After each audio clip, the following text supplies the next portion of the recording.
All we have to decide is what to do with the time that is given to us.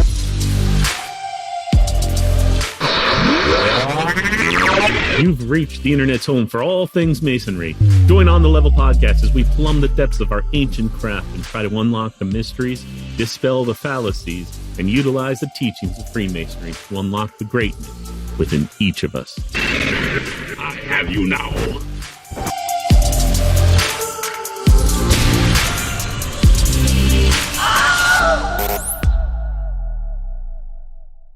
Let's go!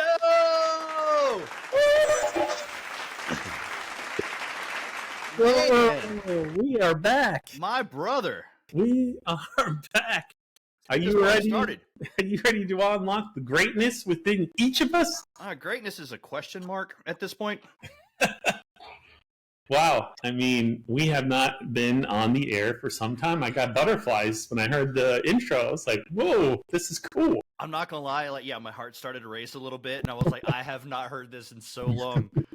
Because I went back and watched all of our episodes, and it's just... Really? I miss it, Chris. I miss it. I do too. I wonder if anyone else out there misses it. Let's see. This is our comeback tour. We haven't posted any new content since sometime last year. We have to go back and check what was our last episode? We had Winding Stairs on. I remember that one. We had Mikey on before that. Talked about the aliens. That was fun. Yeah, that was the aliens and then the ghosts. Yep. That was the same. Go back and listen, guys. Especially now we got New Jersey drones. Hey. Yeah. with allegedly gravitical propulsion, whatever that is. Anti-gravity? Is that what it is? Man, so Chris, how have you been, buddy? I mean, you and I have talked offline, but officially, how was your Christmas? How was your New Year? How are things, man? Things are good for me. Business is keeping me going. I'm still pretty involved with the Scottish Rite in Florida. I sit on a board and we manage a building for the Scottish Rite there. So I interface. My Masonic stuff is a lot of administrative stuff these days, which, I got to do an installation at my lodge, which was exciting. Sorry you couldn't make it. I think you had a degree or something going on that night. Yeah. Yep. But we had a good time. And just life's keeping me busy. Wife is good. Family's good. I cannot complain. How about yourself? You could, but would anybody really care? We all want to think it's all about us, but no, nobody would care. Nobody's gonna care. I care, Chris. I care. Thank you. No, everything's good, man. Yeah, as you know, I'm going through some hormone treatments because we're trying to have a baby, so I'm more woman than man these days. But nice. I'm holding it, trying to, grow. Look, no chest hair. It's all going away. Ladies and gentlemen, I introduce you to Christina Burns. My daughter's name, ironically. Nice. How are you, man? What have you been up to? I'm great. So New Year's, Christmas was all. So Christmas was great. We got my 3-year-old daughter a purple and pink bike for Christmas because Santa doesn't give her the good stuff. Mom and Dad give her the good stuff. So Santa gave a small Paw Patrol gift. Always really ticked me off that my wife always made the good gifts go to Santa. No, we don't play that in my house. No, Mom and Dad do the good stuff. Xbox? Why would Santa give him an Xbox? Yeah. What the heck, man? But it's funny though, because she's 3. She weighs a whopping 27 pounds, so she's not even big enough. Like she will if you're watching this on video, this is great. So she'll stand up and stomp on the pedal to try to get the bike to move, and she can't get the bike to move. Dang. So it's like, all right, baby, you're gonna have to grow into this one. I'm sorry. She's 3? Yeah, 3. I mean, that's young. That's young for bike riding, right? Right? The problem is she's very smart, and I don't say this because she's my kid. I'm saying this objectively. So before she ever went into school, she knew her ABCs. It's good she got some things from her mother. Right? Currently she can count to 30. Without missing a beat. We're teaching her how to spell little 3-letter words, so she can spell mom, cat, and dad. Nice. So we're still working on the hand. And that's probably the order she loves things in too. Yeah. Mom, cat, and the dad. So no, but she's remarkably articulate, and she's a problem solver, and she's also very logical, which pisses me off. Why does that piss you off? You're a pretty logical dude. I'm very logical, but it's one of those things where it's like, if you don't do what I asked you to do, I'm going to Sparta kick you into next week. The way our boomer parents threatened us. And so I'll be I don't like, know if I should be offended or not. I have employees that literally call everybody boomers, and I'm like, wait, feel like I'm dangerously close to being a boomer myself. No, you're Gen X. Yeah, okay, that's that cool. archetype pretty well. Okay. Where's boomer cut off at the 64? I say with a question mark. So yeah, I'm solidly out of that group. But either way, like I said, she problem solves. And so, like, I'll be like, hey, Brooke, we can't do this because of X reason. And she'll sit there and think about it. She goes, yeah, but we could just do this and it'll work. I'm like, you're right. But I said no. She's exposing the inadequacies of your parenting skills, which is great. It's going to be great because as she grows up and goes into the world, I want her to be able to logic her way out of a problem. Mm-hmm. I also want her to logic her way through conversations with, other kids, other adults, everybody. But right now, as my child, it's like, kid, yeah. just do what I asked you to do, please. Yeah. It's awesome to see kids developing their own personalities and stuff, isn't it? It's kind of like becoming their own person, and it's something you can really be proud of. We were very adamant with all family. We were like, and anybody who spent time around us, it was, do not baby talk my kid. Whatever you do, don't baby, because then they're learning a whole nother language. Right. So we taught Brooke how to speak from an early age, and it started whenever she was much younger of, hey, just point at what you want. Like, just point at it. And she did well with that. And that was 1 or younger, maybe. She did great with that, learned how to walk around 1. But I didn't realize as we were teaching her how to speak that I would also hear the inner workings of a 3-year-old brain. I had no clue. And so it's just, okay, yeah. Yeah. So, what a lovely rabbit hole to go down. 3-year-old. As of right now, around our house, because my child has an unhealthy obsession with Spider-Man right now. Ooh, I like that. She is Spider-Man. My wife is Ghosty. Which is I think Gwen Stacy Spider-Man, the white girl, the white girl in the white outfit. Yeah. And I'm the Green Goblin, so I'm always the. Oh, you're the bad guy. Mm-hmm. Dang, I'm okay with it too. I lean into it, so it's like I'm doing my best impersonation of William Dafoe. Oh I'm man, into it. What a great actor! I just saw him in 2 different movies. Man, he is phenomenal, and I don't know how many packs of Marlboro Reds he smoked to get that voice, but I want it. It's like he was born to play the Goblin. Like so he did another role. Amazing. He did another role, and it was a patently terrible movie, but he did phenomenal in it, and it's called Death Note. Have you ever heard of it? So my daughter read the graphic novel, I believe, and she told me all about it. I didn't know that they made a movie about it. Actually, they made a movie. I think it's on Netflix, and William Dafoe plays Ryuk, who's the essentially he's not the villain, but he's like the spirit or entity that aids the main character. The creepy. Not giving anything away, but anyway, William Dafoe, the first time he spoke as Ryuk, I was like, thank you. It just filled my soul. And then I saw him in the Spider-Man movie with Tom Holland, and I'm like, yes. Did you actually read the graphic novel, or did you come cold turkey into that movie? No, I watched the anime. I'm an anime nerd. Okay. So I watched the anime, the original anime, and the original anime was so good because you've got, what is his name? Light, I think is the main character's name, and then you got his counterpart, which works for the police department. They're playing this game of cat and mouse, and it is so darn good. I'm gonna have to go watch it now. It's great, especially the last. You're saying skip the movie, but see the animated. Yes. Right. Okay. Yeah. Just to be clear, the movie sucks. Yeah, the movie was patently terrible. It's like they took a whole lot of creative liberties. I'm like, just stick to the source material. That's all you have to do. Right. Everybody wants to make something their own. It's like we're only watching it because it's what we want it to be. We don't want to see your version of it, damn it. Yeah. Yeah. I mean, sure, if you're remaking it for the 5th time, okay, let's make Batman have a different background. I'm cool with that. I've seen it 80 times. I get it. But a movie that's never come out, don't take creative liberties, man. Just make the source material. Yeah, and they did that. They did that as well with Assassin's Creed. So that's another game I'm huge into. And if you're a Mason, you want to play Assassin's Creed because it goes the war between the Assassins and the Templars. Yep. Yes. Yeah. But if you look at the game, Which is historically accurate, from what I understand. There actually was a bit of a thing between assassins and Templars. I kind of so I don't know about actual assassins, but whenever I read Born in Blood, my mindset on Assassin's Creed shifted a little bit, and so it was more like the assassins were more like the Masons and the Knights Templars in the 1300s, and the Templars were more like the Hospitallers and the Catholic Church. Oh, okay. That's where my mindset started to shift a little bit, but I'm going to go back and play them all again because I have no life, and kind of see if that matches up. Well, I think that we should definitely do an episode on Born in Blood. It's a book. I personally have brought in many people into the fraternity, and it takes a while when you petition a lodge till you get your apprentice degree, and everybody's really excited.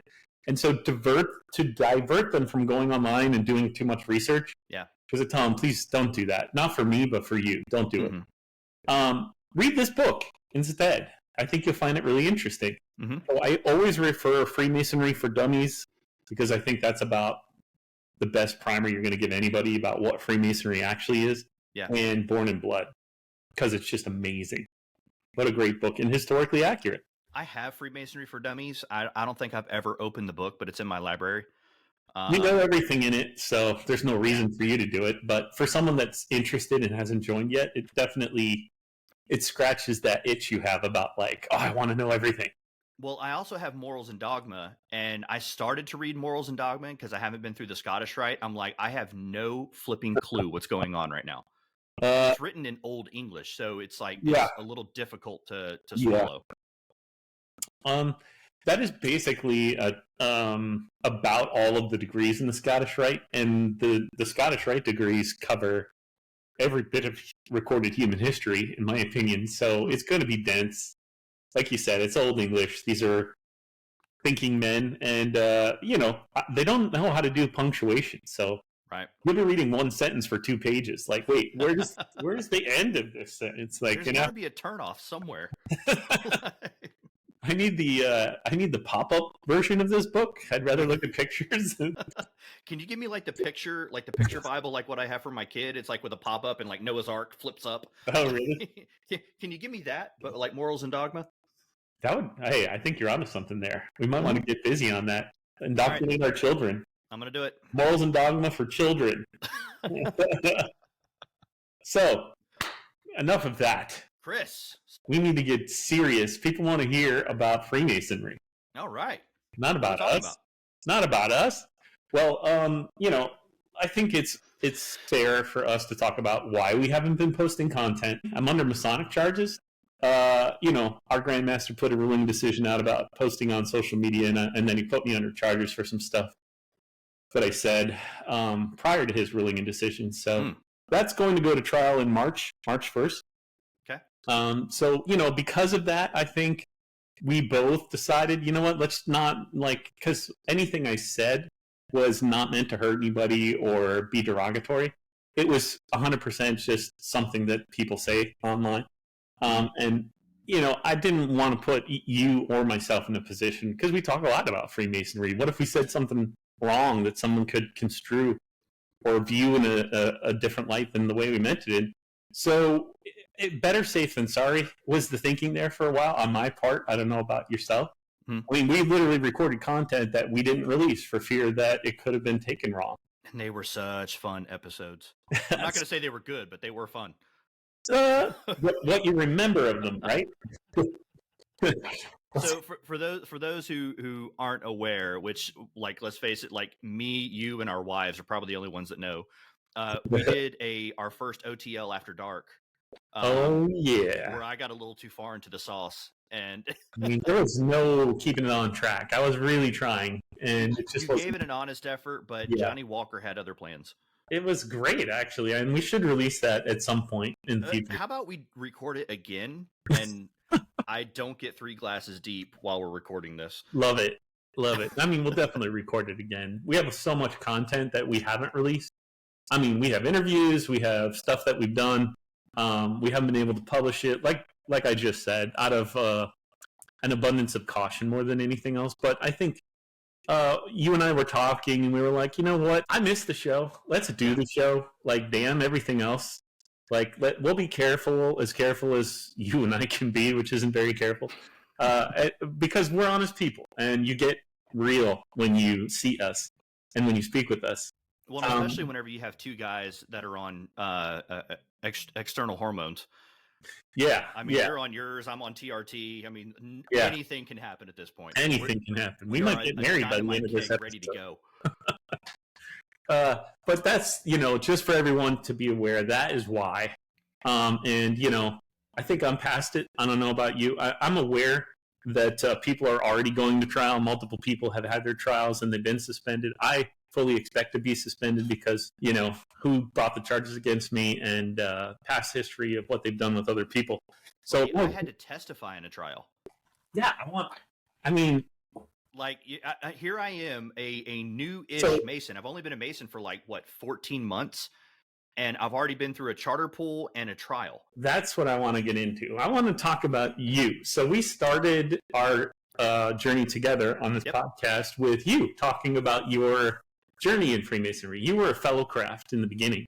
Mm-hmm. I don't know if you remember the first. I didn't get you before, but Cooney introduced me. I think my lodge did your degree for you. I think it was your Master Mason degree. You're in a degree. You guys sent up 147 sent up, I think, 4 brothers to help out in the Master Mason degree. Mm-hmm. Because I, as a fellow craft, the Worshipful Master comes up to me and he's like, "Dude, I can't find enough people for your Master Mason degree." That's and I was like, "I'll make some calls." Totally I got buddies. Yeah, and you just pulled in the team. We left off talking about your Masonic career, what it's like to be a Mason. This podcast was always intended to be heard not just by Masons, but people that might be interested about Freemasonry and are doing some research. We wanted to provide content for them to answer questions they might have in their mind. Mm-hmm. And I think when you and I first spoke, our very first conversation, you told me, listen, I'm not even a Master Mason yet, and I wanted feedback from you, honest feedback, and you gave it. You said, I'd really like to hear somebody's journey. Because you weren't a Mason yet. So you were obviously very interested in that content. Yeah. What am I getting into? So here we are. When we left off, you were the junior deacon of your lodge at Turkey Creek. Oh, Turkey Creek 248. Yes, the lodge formerly known as Turkey Creek 248.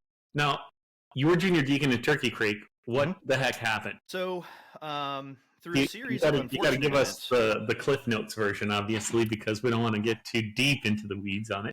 The Cliff Notes version is that Turkey Creek 248 got its charter pulled.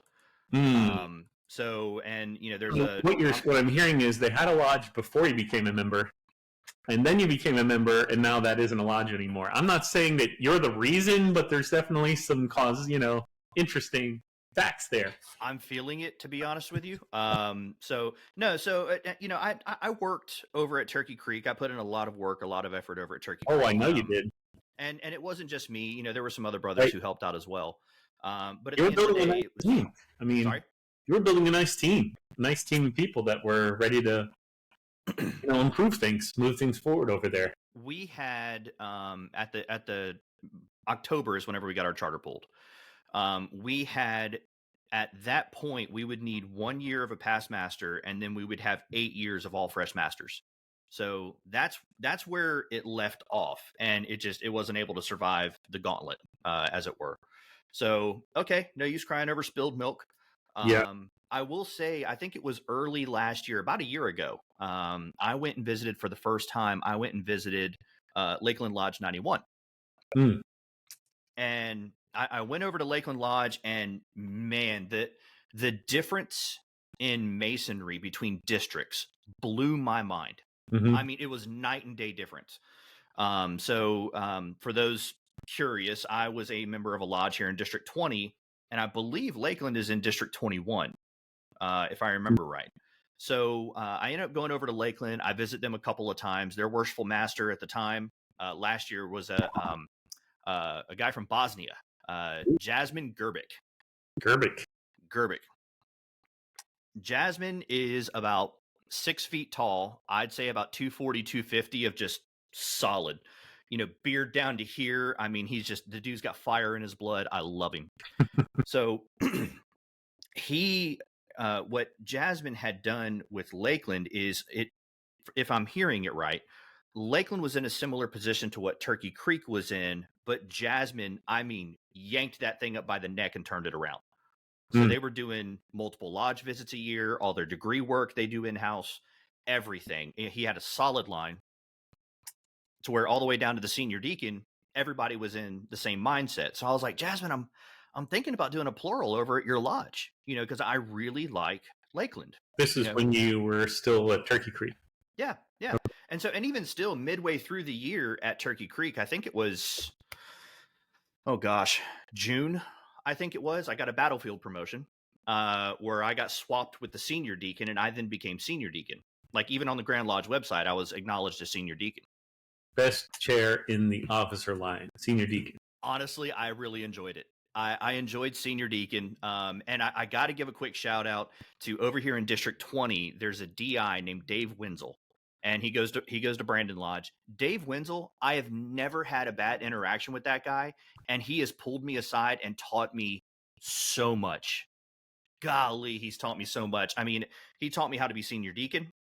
He taught me how to do balloting, because I had messed up balloting at one point because I'd never done it before.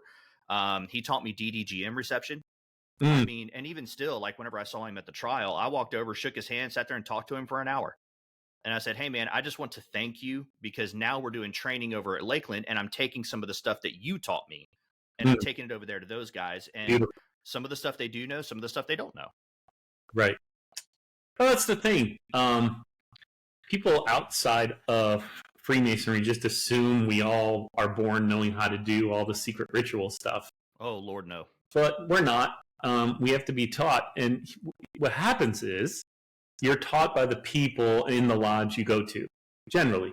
And those people, it becomes suspect how they learned it. They might have learned it from somebody else that was in their lodge, and that guy learned it from somebody else that was in their lodge. And it's not an unbroken chain of the actual work as recorded and documented, right, versus what people do in lodges. Mm-hmm. I learned that early on because, like you, I was doing degree. I was made a fellow craft, and the next day I was in a fellow craft degree at a different lodge. Mm-hmm. And so I'm standing in their lodge, and they're teaching me how to do floor work as a steward. And the way they turn and sit in their chairs is completely different than the way it is in my lodge.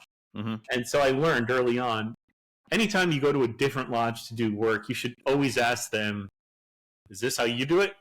Or watch how I do it and make sure you guys are okay with this, because they may not follow the work as it's supposed to be done. They might have their own localized way to do it. Yep. And people get a little offended if you don't do it their way, which is one of the things that's always boggled my mind about the fraternity, because there's only one right way. But I think there's about 80 different ways to do the ritual. So I'm going to kick a hornet's nest real quick for all of our listeners, and I want to hear everybody's opinion on this. Everyone's opinion on this. So I learned how to be senior deacon, and flag ceremony is open to the public, right? So I'm not violating anything right now. So when Dave taught me how to do the flag ceremony, it's left arm at 90 degrees holding the staff, hand on the bottom, and the pole slightly leaning forward, and the flag has to be free and aloft. So the work specifically says 45-degree angle. Right. Here's the thing, though. That's not flag conduct. Right. We've got 2 military guys in our line. And so I asked our DI over in District 21, or a former DI, Right Honorable. I said, hey, I have a question about the flag. And he goes, don't you dare. And I'm like, but it's just a question. It's a simple question. Come on, man. And so the way our military guys do it in our lodge, and actually I saw them doing down in 147 too, is they hold the flag straight up and down. Yeah. And because that's the way you're supposed to carry the flag. Well, they carry it at a 45, but when people are actually giving the Pledge of Allegiance, they hold it straight up. So how we do it, and this goes to the nuance that you talked about, is our military guys over at Lakeland 91, they refuse to let the flag bow to anybody. The flag, so it's always straight up. It is straight up and down. Oh, okay. That's clearly not correct, according to Florida work. Right. But what supersedes what? Is it military flag code of conduct, or is it Masonic floor work? You're asking the wrong guy, because I tend to follow like civil law and the constitutional law, but there's Masonic law, which is a little different, Right. apparently, depending on who's in charge. Well, luckily our DIs over there, they don't have a problem with it. Yeah, and that's the thing. Locally, generally, even like you said, in a district, they kind of all agree on, we all like it this way better. Yeah. And that's how they do it. So, but the only thing our senior deacon does, and Armando, I love you to death. The only thing our senior deacon does is, this was kind of, and I think we're getting together for a practice tomorrow night, so I'll probably bring it up tomorrow night. Is when he turns, Dave made a very particular point that always stuck in my head.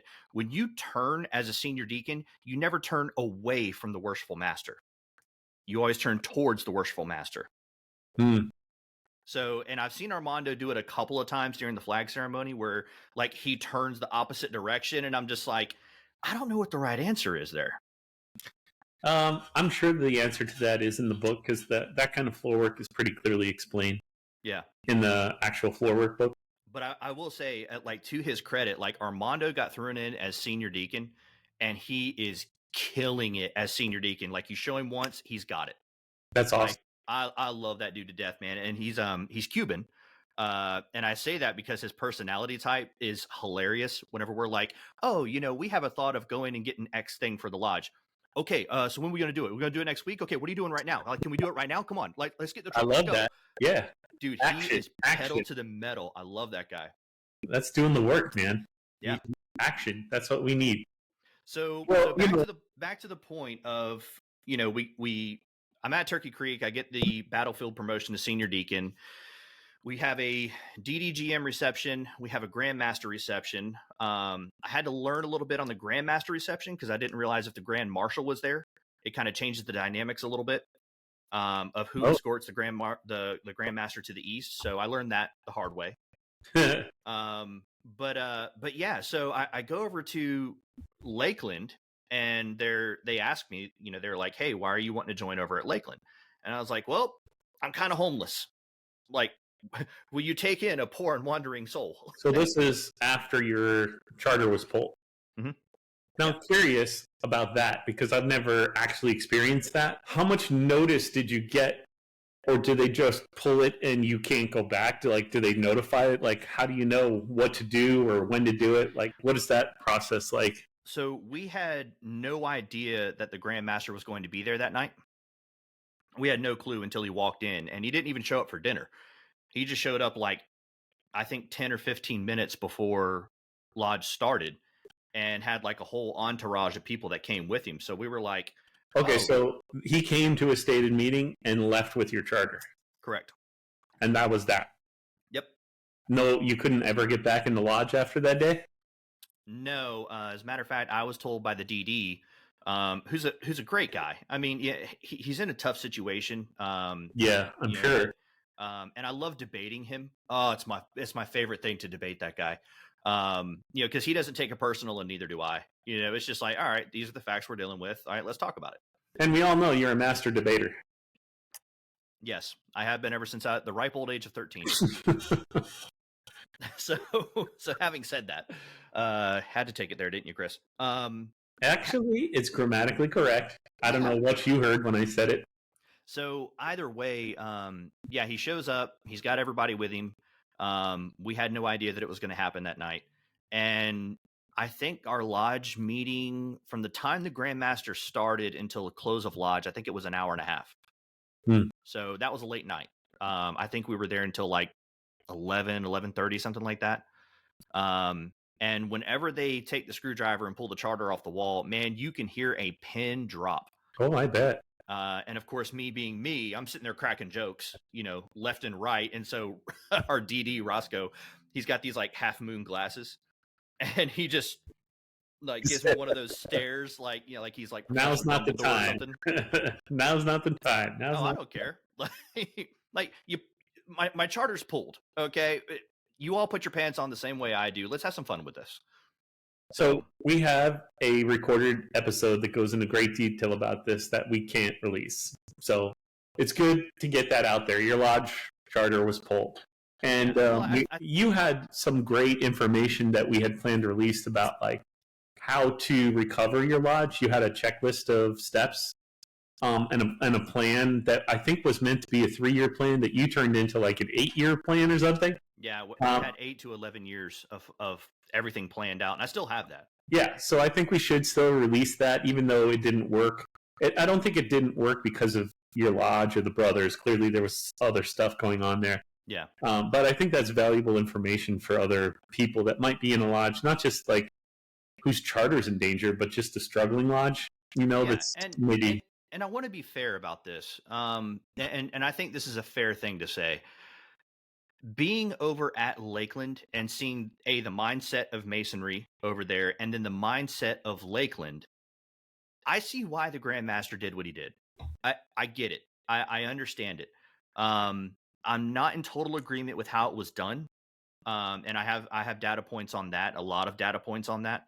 I have a 5-page letter of rebuttal with like dates, quotes, everything. So I have a 5-page letter of rebuttal ready to go to jurisprudence. Well, don't do anything with that for the next 4 months, please. Yeah, I was gonna say let's. I like having you around after May, shall we? Only one of us can be suspended. Yeah. So either way, I see why he did it. I love the people over at Turkey Creek. I really do. I still keep in contact with a lot of them. Matter of fact, I actually met up with one the other day. We went and got a drink. And that was just what 2 that was ago. That was going to be one of my questions. Like, do you guys ever get together, or do you just kind of say, "Oh, that's in my past now," and look to the future? Not as a lodge, we don't get together.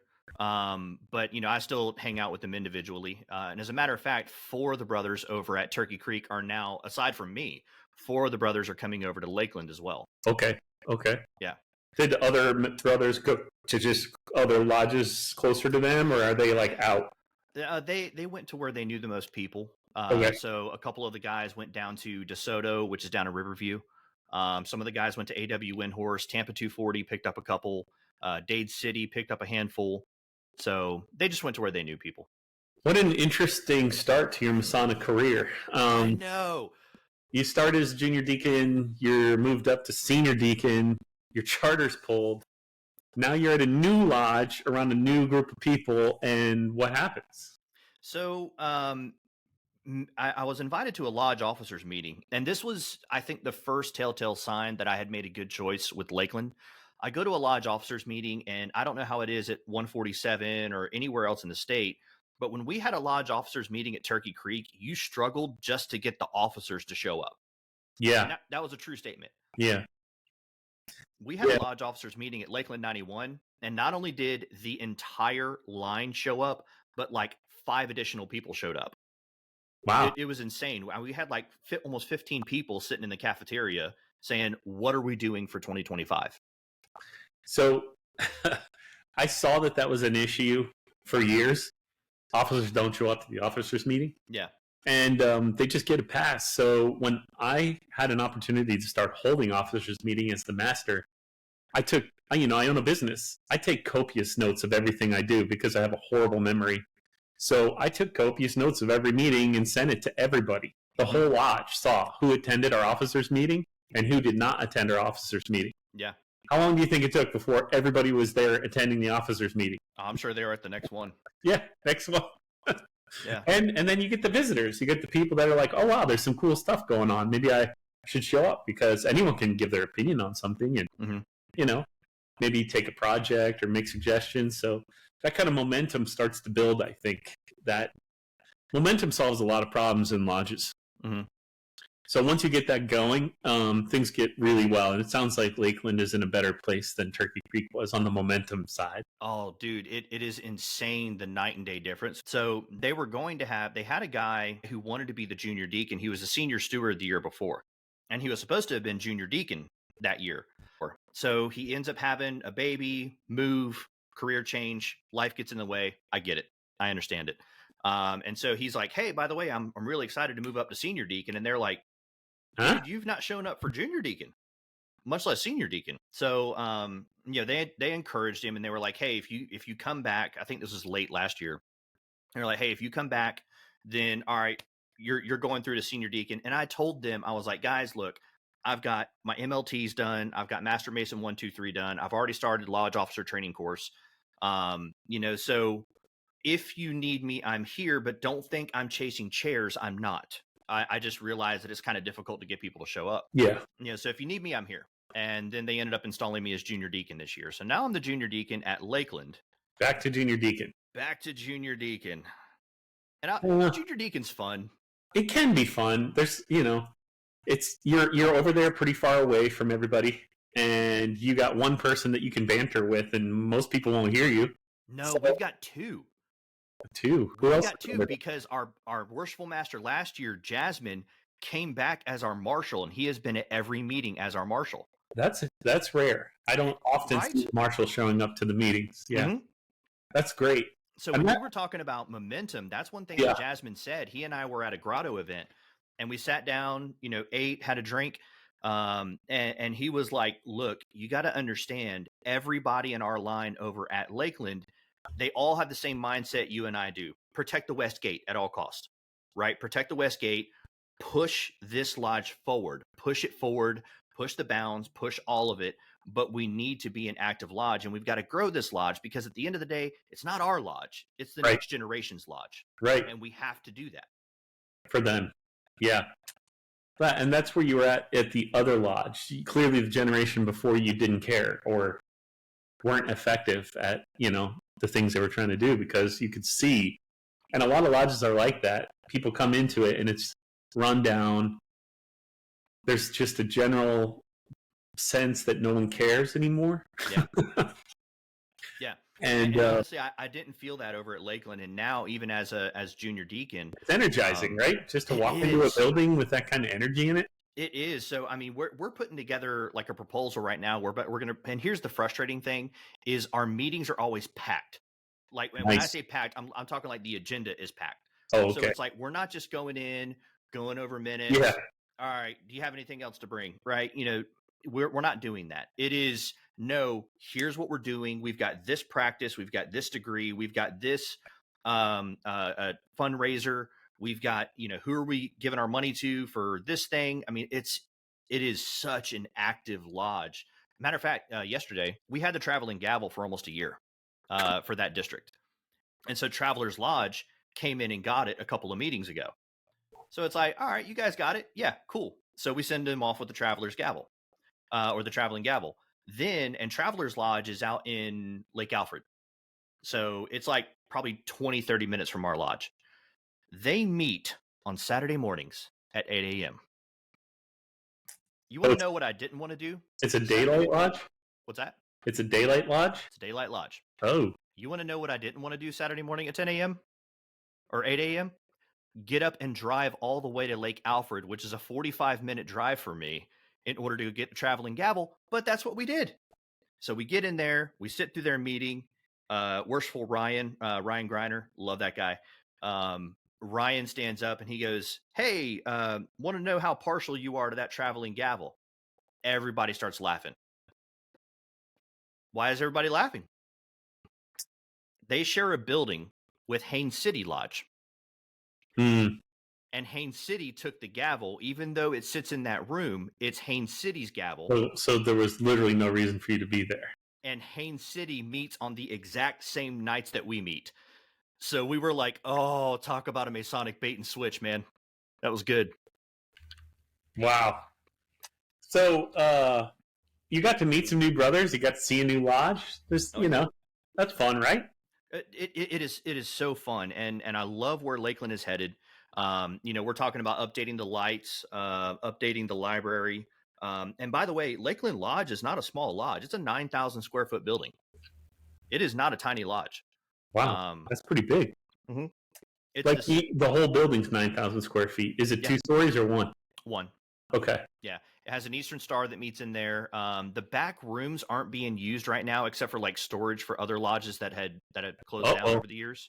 I see a game room in your future. There's a pool table back there. Yeah. So we have an offer. Somebody's trying to buy our lodge because they're trying to buy the entire block. Yeah. Because it's right in downtown Lakeland. I mean, it's prime real estate. So those conversations are happening. And I tell you what, it's being part of a line, and our entire line, by the way, the oldest person is 52 years old. Wow. That's the oldest person, and he looks like a 25-year-old. Neff, I'm sorry, but you do. But he's 52. But That's a compliment to a 52-year-old. Don't say sorry, dude. I'm telling you, man. Like, the Hispanic genes are strong. Like, his name's Neff, and Neff is just like one of the most laid back, chilled out, nicest guys. He's our junior warden right now. Makes phenomenal dinners for us. I mean, like, I think last time we had homemade fried chicken and mashed potatoes. Oh, yes, good. Please. Yeah, no more green beans at this lodge. So, you're junior deacon. You're now. I mean, you were installed about a month ago, right? Yeah, right at a month ago. Because I think our installation was the 4th. So yeah, right at a month. So how long have you been a Mason now? 14 months. 14 months. You've been an officer in 2 lodges. You've been present at a charter poll. You were in a Masonic trial? I was in a trial. I was a witness in a trial. What the heck, man? 14 months. It was like forever in your Masonic career. So I don't know if I'll preface the question by saying, be aware that when a Grandmaster doesn't like something you say, he can suspend you from Freemasonry. So that being said, why were you part of this Masonic trial? So basically, what it boils down to is I'm a York Rite Mason. I'm a Grotto member. I've been a part of 2 lodges now. I'm trying to speed run Masonry. Is what I'm trying to do. So I should have waited until you took your drink before I said that. It came out my nose. It tastes even better. So yeah, the trial was interesting. I don't know how Masonic trials go. You're not the main star of this, right? No. I was just a witness. You're a witness for the person that was on the trial, or you're a witness against the person? I ended up testifying for both sides. Oh, you flip-flopped. I didn't flip-flop. I told the truth. Okay. And so as I was telling the truth, I was set to testify for the prosecution. And then for the guy being prosecuted, he was like, hey, I'm also calling him as a witness for me. And they were like, okay. So do you get called in 2 separate times, or do they just kind of knock it all out while you're in there? No, they did it all in one batch. So he got his questions out of the way, and then the chairman and the board ended up asking questions. But at the end of the day, with that trial was weird. Here's what I said in the trial, and this is the honest truth. I mean, and I don't think this is a controversial point at all. For the situation that was involved, a situation happened between them 2, and that's what sparked the charges. Both of those brothers were factually correct in what they said. Mm-hmm. What they said was right and accurate, but they both handled it very poorly. Mm-hmm. And that's what happened. And so it was just, everybody knows how it is in lodge every now and then, where it's like, all right, tempers start to flare. It's, we're going over a very difficult topic. And so something happens, there's a disagreement, and then boom. And so both of them were factually correct in what they said, but both handled it poorly. I have no idea who was the person being prosecuted and who was the person that brought the charges. However, you just told me there was a past master and a district deputy of our Grandmasters. So, yep. I can assume already that if the Grandmaster's district deputy was involved, he was not the person probably on trial. No. And it was probably the past master. Didn't go well for the person that was on trial. Well, I mean, he only got a 6-month suspension. Okay. Which, I mean, I've heard some people say that it's justified. I've heard some people say that, he should have just got a reprimand, like a verbal reprimand. I'm not in any sort of position to make any decision about that because I'm still a new Mason. I still consider 14 myself. months in. Yeah. 14 months in. It's like sink or swim, Matt. Whoop, here you go. You're swimming. Yeah. So I'm not in a position to say what was justified, what was not justified. I just went in there, told the truth, called it down the middle. What I did hear you say is that both people seem like maybe they could have handled it better, but only one is now suspended. So, yes. So here's the thing. And I would encourage all of our brothers on this. So we have a handful of working tools that we talk about. Is it the shotgun or the 9mm? Oh, that's on my hip. We're talking about the same working tools, right? Yeah, sure. Okay. So either way, and I would encourage all of our brothers on this. When you're in lodge, or you're even talking to a brother, it doesn't matter. you're supposed to use a handful of our working tools, and you're supposed to Mhm. whisper wise counsel to a brother, and you're supposed to use the trowel and all these things. And conduct yourself with a certain level of decorum to respect the lodge. Right. You know, And not only that, but respect the craft, respect what right, we belong to. right. And I saw none of those lessons or tools being used that night. None of them. And that was kind of the big takeaway from that. Yeah. It's And a so, generational thing. It's probably somebody of a different generation that doesn't get the joke. You know, I've seen that because I like to make people laugh too. yeah. You know, it's kind of like, for me, it's a defense mechanism. Like if I'm nervous, I just try to make people laugh.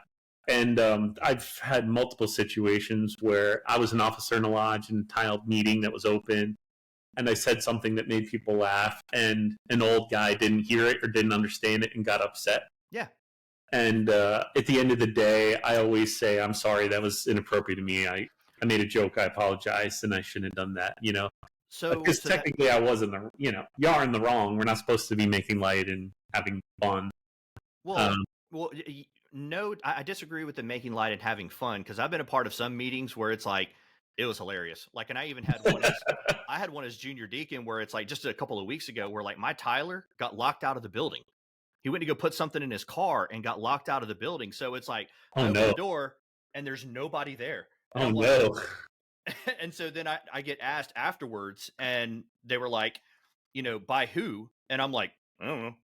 I mean, he's hardcore tiling, not just tiling the inner door. He's tiling from Yeah. outside the building, making sure nobody's getting in. That's He's hardcore. checking the eaves, man. He's checking for eavesdroppers. He's pacing around the building while the meeting's taking place. That's great. So I mean, we have those moments where we laugh and cut up, but no, back to the brother that I offended, and we've never had any issues since, by the way. Yeah. So either way, it's like I said something about flying circus monkeys, and he goes, "Well, I'll leave my derogatory comments about you to myself." And I'm like, "What are you going to call me, the dollar store Mr. Clean? Like, what do you got?" I'm bald for those listening on audio. And I'm like, what do you got? Like, you're not going to offend me. And then I lean over to Jasmine afterward, because he went and sat on the north side. I lean over to Jasmine and I was like, "Hey, Jasmine, did I actually offend that guy?" And he goes, "Yeah, brother, I think you did." And I was like, that was a lowball joke. So I walked over and I said, "Hey, brother, did I offend you by my joke, by what I said?" And he's like, "Yes, he's older. Yes, I was very offended by what you said." I'm like, "Oh, well, I apologize. I was in the wrong. I did not mean to cause offense. It was just a lowball joke. So I apologize for causing offense. I shouldn't have done it. I was very offended." And I went, "Okay, so I've now apologized. It is up to you if you want to take that or not. Right. But I apologize for my words, and I will not make them again." And he shakes my hand and he goes, "All right, it's water under the bridge. It's like it never There you happened." go. That's good. Yeah, I mean, we are in a fraternity where no one's getting paid to be there. At least very few people are getting paid to be there. In my lodge, the secretary actually does get paid. Oh, nice. Yeah. So, but most of us aren't getting paid. And, you're there because you love it, really. I mean, that's the only reason most of us are there. We believe in the fraternity and its virtues. So, you got people that are very passionate about something, and they're there on their on their free time, away from their family, away from their work. It's really easy to offend people in that environment. Yeah. It is really easy. And it's especially hard with the generational differences. Yes, I mean, especially that. between generations, people get offended on different levels. I mean, if you're dealing with, and this is just what I've seen, if you're dealing with, I'd say in the lodge, I'd say like 20% of the older brothers that are in the lodge, much older brothers in it, they're retired, they're doing this because they love it. They've been in it for 30, 40, 50 years. Like 20% of the brothers, like you breathe the wrong direction and they get offended. But you also have the vice versa. And this is why I encourage everyone to read that book, The Fourth Turning. You also get the opposite side of that, which they're more like the gray wardens, and they're more like the guides and the mentors and stuff like that. And then you get a Gen X like yourself. I could throw some pretty raunchy stuff your way, and you're going to throw it right back at me. Yeah. And we're just going to laugh it off. Or like a millennial. Millennials have some of the darkest senses of humor at all, out of everybody I've met. And I'd say the jokes are hilarious. I love them. You aren't a millennial? I am a millennial. Okay, that's what I thought. Yeah, I mean, there's not a lot of millennials in the lodges. We need more. Yeah, well, and that's what's so nice about our line. Except for one person in our line, everybody on the floor is a millennial, except for the marshal, the senior steward, and the junior warden, but everybody else is a millennial. And we're all business owners. Mm. We're all like, I'm not going to say we're type A mentality, but we're all like go-getters. Yeah, yeah. Like pushing everything forward. Like all of us are that way. That's awesome. You're going to have a great time going through the chairs in that lodge. Yeah. Like, you'll definitely butt heads with a couple people, but that's all part of the learning experience. In my opinion, you're supposed to have those issues, and your failures will help you be a better master and help you be a master to other people that are just having their first issue, because you've been there and you know how it is and you know where they're at. We had that recently where Worshipful Ryan, he is so much further down the road than me with conflict resolution. Because he had a past master jump his crap during a meeting one night, and he sat there and he took it and he's like, "Thank you for your words." And I'm like, I would have unalived that guy in a heartbeat. Like, are you kidding me? Yeah. So, and I told him afterwards, I walk up after the meeting, I shook his hand and I said, I have a lot to learn from you. He's younger than I am. And I'm Really? like, I have a lot to learn from you, because how you just handled that, brother, was the right way to do it. And I am not there yet. Yeah. Yeah. You want to get back at that guy slowly and painfully over time, not right then on the spot. Come on. Now we're talking. Now it's a party. That's how my generation handles their business. Yeah, exactly. There's no pettiness like Masonic pettiness. My wife says that all the time. She's like, for a bunch of dudes, you guys have a lot of drama. Like, yeah. Well, and I told my wife this earlier today, before you and I talked on the phone. I was talking to another brother out of state, and I was like, man, there is no drama like Masonic drama. And she's like, why? I'm like, we've now got like 4 states wrapped up in this conversation. Yeah. But, one thing my wife understands is how, I don't go to church necessarily. Mm-hmm. This is kind of the thing that fills that part of my spiritual life. Okay. Freemasonry does that for me. So the tenets of the fraternity, the history, the ritual work, that's why I have a gold card and a brown card and a purple card. Nice. And I'm in all the appendant bodies, right? And I do as much lecturing as I can because I want to always learn, and I'm fascinated by the fraternity. Mm-hmm. And I think that's something that we should fall back on when we get into that, like, caught up in the stupid human drama, which is inevitable. Doesn't matter what lodge you're going to have human drama. Yeah, 100%. Sooner or later. And, especially if you go outside your lodge and you start to get into being a district committeeman. After you're a past master, you might want to become a district deputy grand master. No. You might want to get involved at the state level or the zone level. And let me tell you, the higher you go, the more drama there is. Yeah. And, I don't know that you're learning any more about Freemasonry or the tenets of our fraternity by going up the chain in Freemasonry. I think the closer you stay to your home lodge and the more dedicated you are to studying the work, the better the Freemasonry is going to impact your life in a much more profound way than getting into the bureaucracy of it. I mean, that's just me, and I think some people love the bureaucracy. I mean, one of my mentors is a guy who was like a master at the bureaucracy of Freemasonry, and I was always in awe at how he was able to handle it. Mm-hmm. But he hated ritual work. See, and that's the thing is, I actually really enjoy ritual work. Yeah. But I don't have time for the politics. Right. And that's how I am for that.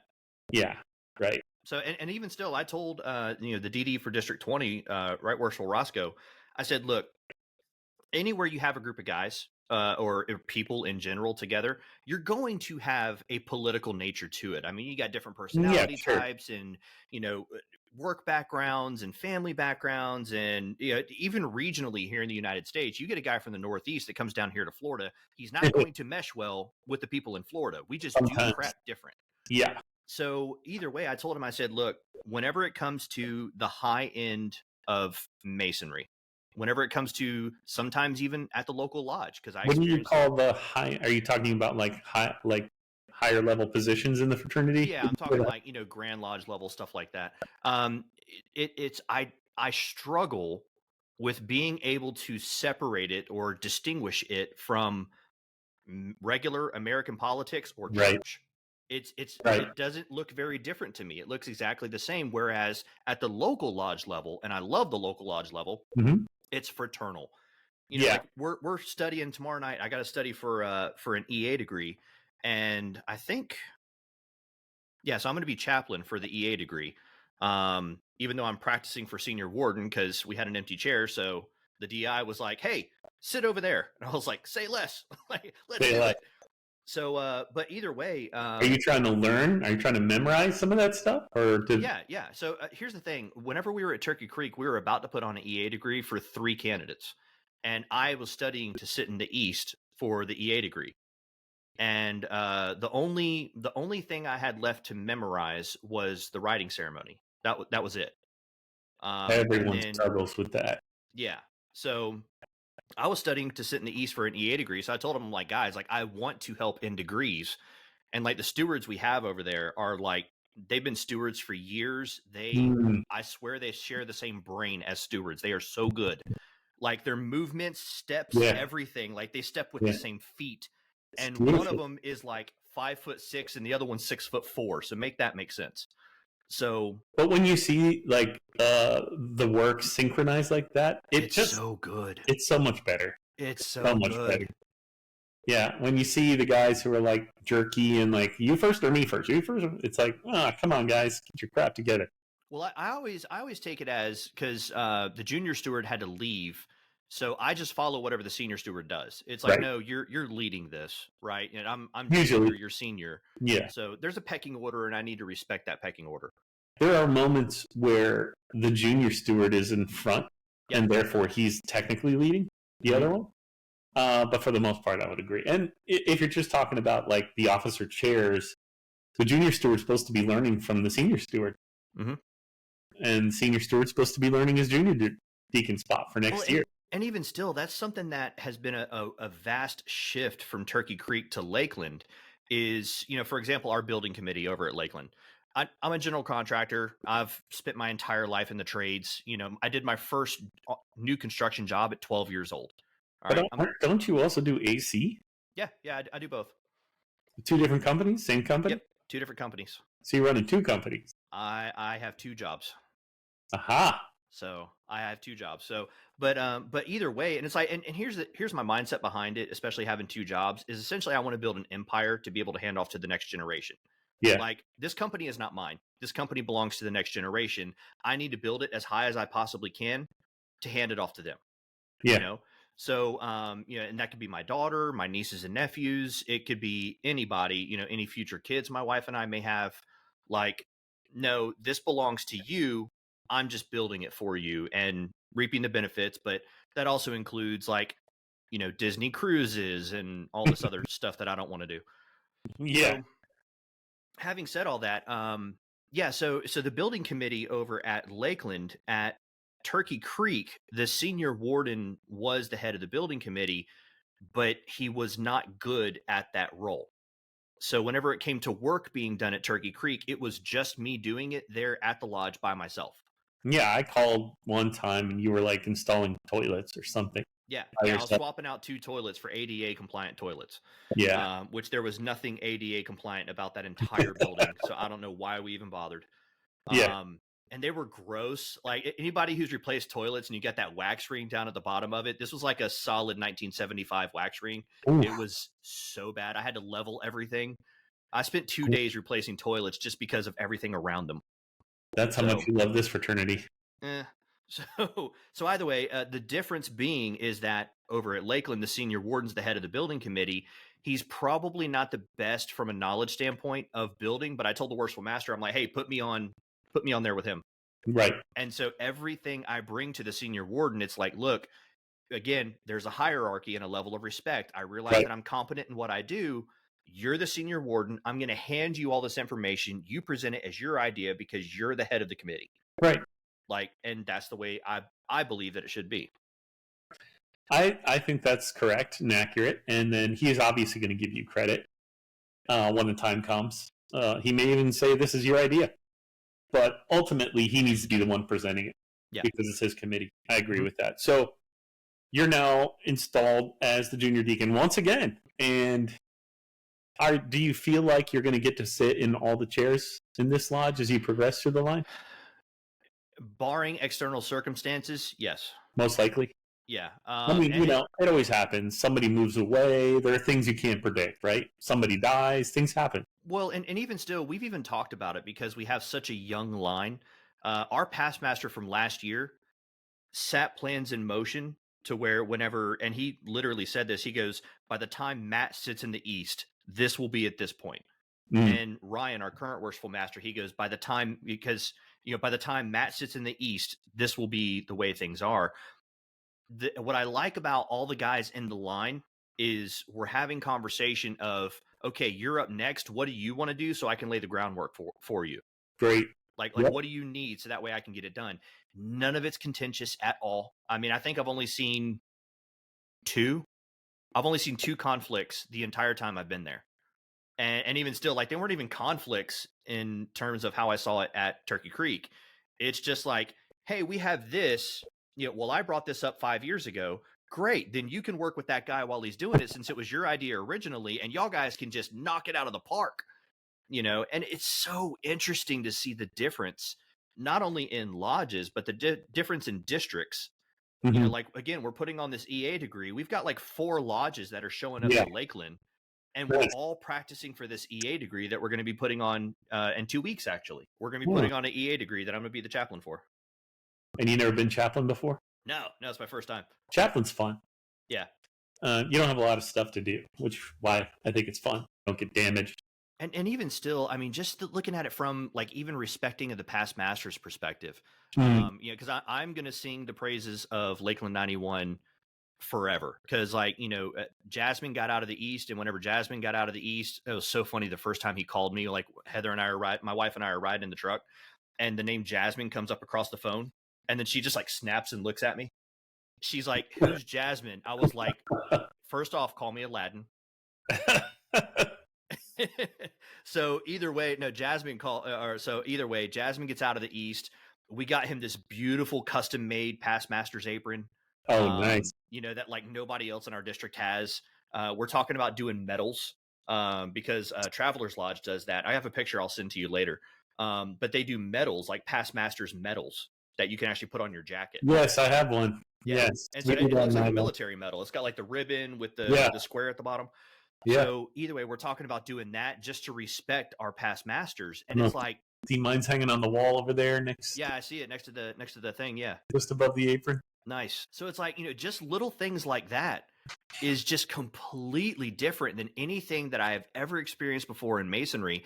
And these past masters are all coming back. Like the majority of our lodge, whenever we fill up a lodge for a lodge night, it's majority past masters. That's awesome. And we got a couple of guys that have never went through the chairs, but they've been in it for 20 years. Really? Yeah.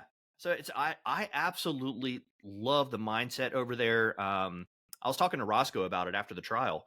And I was telling him some of the differences in lodges and, mindsets and districts, and like the DD over in 21, his name's Bear, another great guy. He looks like an Amish. Yeah. He looks like an Amish guy that didn't commit because like he just has the chin strap and like all this is totally clean shaven. So either way, like Bear's, I mean, first off, he's a great senior deacon. I watched him in a fellow craft degree the other night, and he is a great senior deacon. But either way, just man, what a great group of people over in that district. It's been a lot of fun. And I told Roscoe, I said, look, man, I got whenever Turkey Creek shut down, I got approached by 4 lodges in District 20. They wanted me to join their lodge. I'm not going to name the lodges. I could probably tell you offline, but I got approached by 4 different lodges, and it was just like, no, I want to go somewhere with a fresh start. I want to go somewhere where the stain of Turkey Creek does not follow me. Right. And I want to learn. At the end of the day, I'm good at junior deacon. I'm good at senior deacon. Outside of the degrees, I actually sat as a senior warden. I forgot to tell you about this. I sat as a senior warden one night. Weren't you going to be in the East for a degree? Like you and Sean Cooney were practicing together. Yeah. So, that was for the EA degree over at Turkey Creek that I was practicing for. But it never happened? It never happened. That sucks. But no, so I was over at Lakeland Lodge. It was my first night as a member of Lakeland Lodge. And they got a whole bunch of past masters there, everything. Our senior warden had to call out. He had a family emergency. And so the worshipful comes up to me, and he's from Bosnia. He's like, my brother, I have a question. And I was like, all right, what you got, Jasmine? He was like, would you sit as the senior warden tonight? Because Ryan's out. And I was like, Jasmine, I think the digest says that a past master has to sit as senior warden. He goes, yes, but I can't find a past master to sit in the seat. They all want to be a part of the conversation. And I was like, okay. He goes, we checked. There's a right worshipful here. There's a guy who knows our digest here. We checked, and I can appoint someone to sit in the West. Would you do it? And I'm like, Jasmine, I've never done it before. I've been a Mason for exactly 1 year at this point. Sure. Let's give it a shot. So there, a past DI was in the room, a Right Honorable was in the room, and I leaned over to him and I said, hey, Right Honorable. And he goes, yeah. And I said, can you sit in the marshal seat tonight and just, like, if I mess up, hit me with a stick? And he's like, yeah, cool. We go through the whole meeting. I am nervous, shaking like a leaf, right? Because it's like, I'm like, saying my lines and everything. And so after the meeting was over, he looks over at me and he was like, you only missed 2 words the entire time. That's great. Oh, because you have been practicing the degree, so you probably picked up a lot of the other chairs. No. So every time we open and close a lodge, any lodge that I'm in, anytime there's an opening and closing of the lodge, I mouth everything. I sit there and say, and I know a lot of people do this, I sit there and say what everybody's lines are. That's I've great. been doing that ever since I started. And even still, as I was memorizing the East for the EA degree, I was still memorizing everybody else's line, kind of like James Earl Jones. If you've ever heard his acting methodology, how he does it, he doesn't just memorize his parts. He memorizes the entire script. That's crazy. Yeah. And so that's what James Earl Jones did. And I'm like, well, if it works for him, it can work for me. Let's do it. It kind of is smart because, yeah, I think if you only know your part and somebody else makes a mistake, it can really mess you up. Yeah. But I think if you know all the work and somebody makes a mistake, you're already saying the right stuff in your head anyways, and it doesn't affect you necessarily as badly. Well, and so here was the reason why I started memorizing everybody's part. So I get raised December 9th of 2023, and January I'm installed as junior deacon. Like, that's how fast it happened. You know, it was less than 30 days, and I was installed as junior deacon. And our senior warden at Turkey Creek, I love him, but he just could not get everything down. So every time we opened the lodge, he would open in the EA degree every single time. And so I finally took it upon myself, and I was like, I got to memorize the senior warden's part, because if he gets hung up on something, there's nobody else. We didn't have a marshal over at Turkey Creek. So I'm like, there's nobody else over here for this guy. So I would be like, it's this, right? You know, and try to help him along, you know, throughout opening and closing. So I guess that's kind of what started me on doing it, and it's served me well. And any new Master Masons, I would encourage you to do the same. Memorize. It's not very difficult to memorize all of it. It's the same just thing. gotta do it. It can be overwhelming, but if you just take a little bit at a time, you'll get there. Yeah. Just keep at it.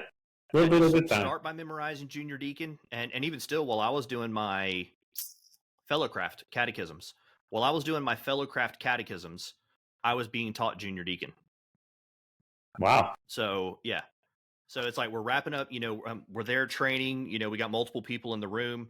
That's a sign of desperation, in my opinion. That would be an absolute last resort for me, only because it's really hard to get your brain into the memorization phase when you're doing the catechisms.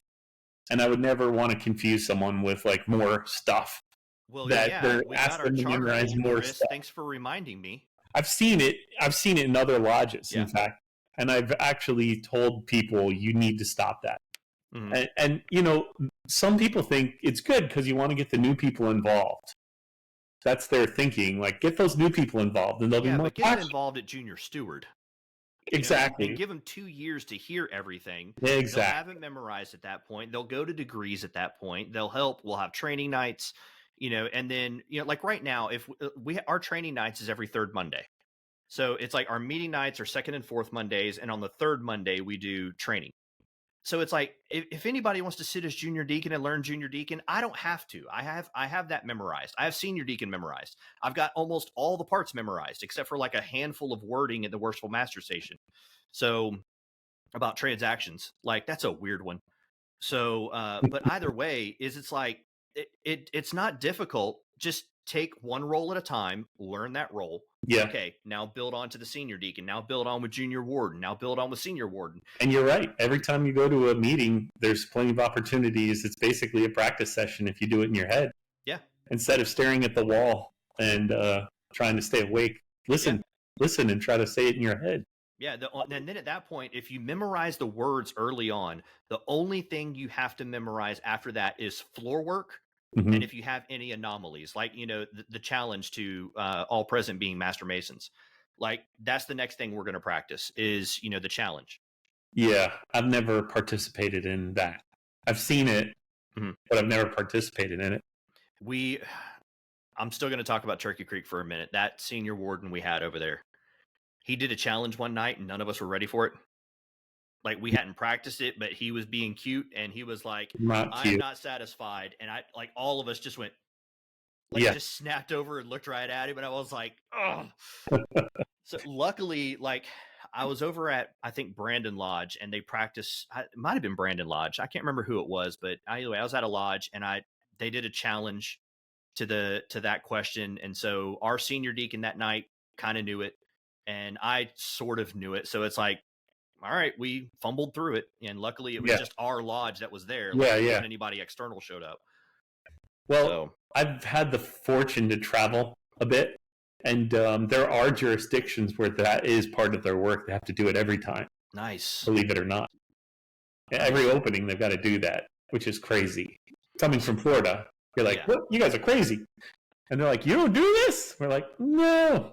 So we're doing our next practice session because we're going to have a DD reception before Grand Lodge. We've been told we're going to have a DD reception. And so I told the Worshipful Master, whenever I first got to Lakeland, I said, hey man, one, we need to practice opening and closing. Like that's a given. Like just open lodge, close lodge, let's practice that. But we have got to practice DD and Grandmaster reception because the one time we received the Grandmaster over at Turkey Creek that I was there, we bombed so hard. It was embarrassing. I mean, embarrassing. The grand honors weren't done right. Nothing was done right. And it was especially funny because the night in October, the Grandmaster asked the DI, he was like, how was their opening? And he goes, I'd give him a 2 out of 5. And in my mind, I'm sitting here thinking, you are being so generous right now. Like, so generous. Like, because he was over here, he was to my right. And I'm like, you are being so generous right now, man. So, and he goes, the Grandmaster asked him, he goes, did anybody do their role properly? And this is the same guy that taught me how to be senior deacon, right? And he goes, Grandmaster, the senior deacon was flawless. Thank you. Thank you. Didn't save the charter though, did it, Matt? No, it didn't. No, but honestly, and so my wife talked to me about this too, because like whenever I would come home from a Turkey Creek meeting, I mean, I had like a 15-minute drive home, and it was just phone call after phone call and text message after text message of just drama. Just drama. And so I'd get home, and it's like I wouldn't even go in and kiss my wife first. Like it was like I'm pouring me a scotch. Right. And then I'm going to go kiss my wife because it's like, no, this is like my emotional support scotch. So I've been there. Yeah. Yep.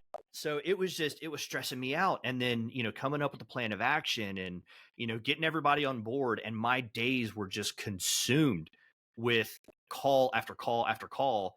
Yeah. And I talked to you at one point where it's like, no, I've had to charge my phone 3 times today. It's like, that's how bad it had gotten. And then I get over to Lakeland. And so I came home from a lodge night over in Lakeland while I was still at Turkey Creek, and I was happy.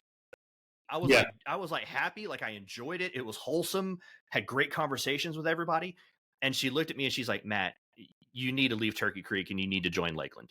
I was like, but Turkey Creek's my home. It's a place I was raised. Like I had the exact same experience. Yeah, exactly the same. Sarasota isn't the lodge I was raised in, and that's because of the exact same thing you just mentioned. Mm-hmm. It got to the point where when I visited another lodge, my wife said, I think you're in the wrong place. Yeah. And then I would come back from meetings after I switched, and she would be like, so what's the drama tonight? And I'm like, none. She's like, oh, you're not going to tell me, huh? I'm like, no, there isn't any. Mm-hmm. She was shocked Because for like a year, every meeting, you come home in a bad mood. You're stressed out. Yeah. You're writing things down. You're trying to plan because it's like, how am I going to fix this fire, whatever the fire was that night? Right. And it makes your whole Masonic experience so much better. I don't know how people last for years in that environment where it's all negative and I think it's people who thrive on that. And there is a personality type that thrives on the drama. I mean, they just enjoy it. And it's like, look, if you're that person, great. I'm happy for you. Like, I'm happy you have that. But I get enough drama throughout my day. Right. Yeah. I mean, I work 2 jobs. Like, I'm self-employed. I manage another 35-year business. Got young kids at home. I got a kid at home. It's like, I got a wife who I love, and I'm so happy that she is being as patient as she is on Masonry. Cause it's like last week, every night I was gone for something to do with Masonry every night. Oof. I did not put my kid to bed one time last week. And then it's like Friday night rolls around. It's like Friday night's my night. And then another phone call happens on Friday night. And I'm just like, and it was a stupid call. Like that was the thing that got me. Like, it was a pointless call. And I'm just like, like, I'm trying to eat pizza and watch a movie with my daughter who's not seen me all week. Like, I've only been in there in the mornings to see her off. And it's like, and I'm going to be gone Saturday morning before she gets up to go to her Traveler's Lodge. Wait, like, I think I was involved with that call, wasn't I? Mm-hmm. Sorry about that. I apologize. It wasn't your fault. Okay. But even still, it was just one of those things where it was like, dang, like, and even still, that's why I called you today. Is it's like, no, you and I are fine. Like, yeah. But it was just pointless. And so I just got to a point where it's like, I just want to sit down with my wife and with my kid. I've been gone every night to do with Masonry. And so I think it was today, we're walking around Publix today, doing some grocery shopping. And she goes, hey, I have a question. I was like, yeah, what's up? She goes, does Masonry go through different seasons of being busy and then not so busy? And I said, yes. From what I've seen, yes. Sure. We're in a busy season right now. It should clear up here pretty soon. I'm on an investigation committee for like 2 NPD brothers. I'm on investigations for all the Turkey Creek guys that are coming over to Lakeland Lodge. So it's like, yeah, we're busy right now. But if it gets too bad, I have learned the Grandmaster's secret word that was lost. And that answer is no. Yeah. Yeah. Yeah. It's a lot of people don't want to, they think saying no is going to hurt their Masonic future or something. Mm-hmm. Like, people will never ask them again if they say no. Right. And so they say yes to everything. And really, that's not true. People respect the fact that you say no. You got a life, you got stuff going on. Say no for your own health, because Masonry is a long haul. Yeah. It is not it's not going to be over when you're master of the lodge, that's for sure. This is a lifetime endeavor. So, you can't run at a full pace like you're running a 200-meter race for the rest of your life. Yeah. You got to pace yourself. No, and in all seriousness, I had to back away from Grotto. And there you go. And I love the guys over at Grotto. I mean, Grotto, I kid you not, from where I'm sitting right now, Grotto is like 5 minutes that direction. In which grotto are you a member of? Zenda. Okay. Yeah. So, and even it's the same guys that did that the charity bike ride to Alaska and back. Very Did cool. you ever read that article? Yeah, yeah. So they did a charity bike ride to Alaska and back and raised funds along the way. They raised like $50,000. Wow. For Special Smiles. That's and it's cool. like, and even still, and by the way, if anybody's listening, like, if you've got a place where we can send the money for Special Smiles, so these are kids with developmental disabilities that insurance will not cover their dental. So it's just like, hey, apply here, and they've got a war chest that they just want to give away. So having said all that, I love all those guys over there. I still go to Grotto. I'm still a Grotto member. But I was supposed to be an elected officer this year in Grotto. And finally, the monarch over there, Travis, and he's a great dude. He's got a big heart on him. I'm like, Travis, dude, I can't, because second and fourth Monday is lodge meeting nights. Third Monday is practice, and third Monday is whenever Grotto meets. And it's like, I want to, but I can't, because I have to learn Blue Lodge first. Right. Like, if I don't have Blue Lodge, then I don't have York, right? I don't have Grotto if I don't have a Blue Lodge. So I told him, I was like, buddy, I'm sorry, I can't. And so I told him, I was like, look, I'll still help with, fundraising and events and all that other stuff. I'll still help you with all that as I have time. Yeah. But I just can't. I mean, and honestly, that's I think that's good advice for anyone going through the officers line in the Blue Lodge. Just focus on that. All that other stuff is still going to be there when you get done in the Blue Lodge and you have more time on your hands. You're only going to make your Blue Lodge experience worse by participating in other lines and dependent bodies at the same time. Yeah. I guess depending on your lodge. Maybe you got a lodge where there's not a lot going on and it's super slow and you're bored out of your mind. Could be a different situation, but the way you're describing your current lodge is you're busy, you have an agenda, there's things going on. Yeah. In that environment, you definitely don't want to be a working guy and get involved in another officer line, in another dependent body. Yeah, and honestly, I felt so bad. So I'm a Yorkite Mason, and my home lodge, I guess you would call it, would be Plant City's Yorkite. Hail, compatriot. Yeah. So either way, they recently, because they met at Turkey Creek, they've recently moved to like 40 minutes from here, up north. So it's like the total opposite direction of the way. We didn't even talk about that. How far was Turkey Creek from your house, and how far is your current lodge? Turkey Creek was about 10 to 15 minutes, depending on, like if the festival's in town, Strawberry Festival or whatever. It wasn't that bad. It was all back roads, no street lights, just all back roads. Lakeland Lodge is about 20 to 25 minutes, and that's interstate. So it's not bad, but I do a lot of stuff in Lakeland, so it's not terrible. But either way, yeah. So Yorkite moves up to like almost Wesley Chapel area, which, like I said, is like 45 minutes from me. And so I'm talking to Charles. Oh man, I don't even know the Yorkite labels, but either way, Brother Charles over in Lakeland, and he's like, yeah, like we need guys to show up and participate and all this other stuff. And I'm like, I'll transfer my membership, but I can't promise I'm going to be active, brother. Right. Not right now. At some point in the future. Well, and eventually I want to be, because Yorkite is fun. The lessons in Yorkite are great. Mm-hmm. And especially with like young millennials and Gen Zers, I think they're looking for something like Yorkite.